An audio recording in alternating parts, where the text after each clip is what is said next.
How to fix missing screen record button on Realme device. First of all, check for screen recording in quick settings. So now you have to open up the notification panel by swiping down from the top of your screen. If you are not able to find the screen record icon right here, then tap on the edit or the pencil icon in the quick settings panel. Now scroll down, then look for screen recording in the more settings or hidden tile section. Then what you have to do is you have to tap and drag it to the active quick settings area. Once done, now you can go back and exit and the button should appear now.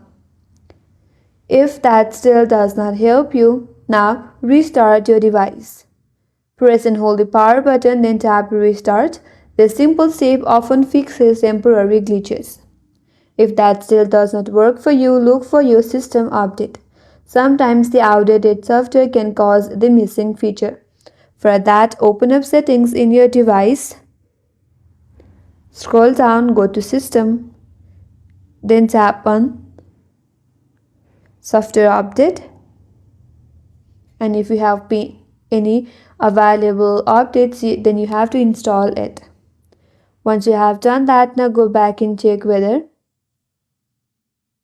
if that help you or not. And if still not, you can use some of the other alternative screen recording method, such as applications like Edit Screen Recorder or Duo Recorder, which you can download from the Google Play Store. And that's all for today's video. Hope this video was helpful, and if you are new to our channel, consider subscribing. Thanks for watching and stay tuned for more videos.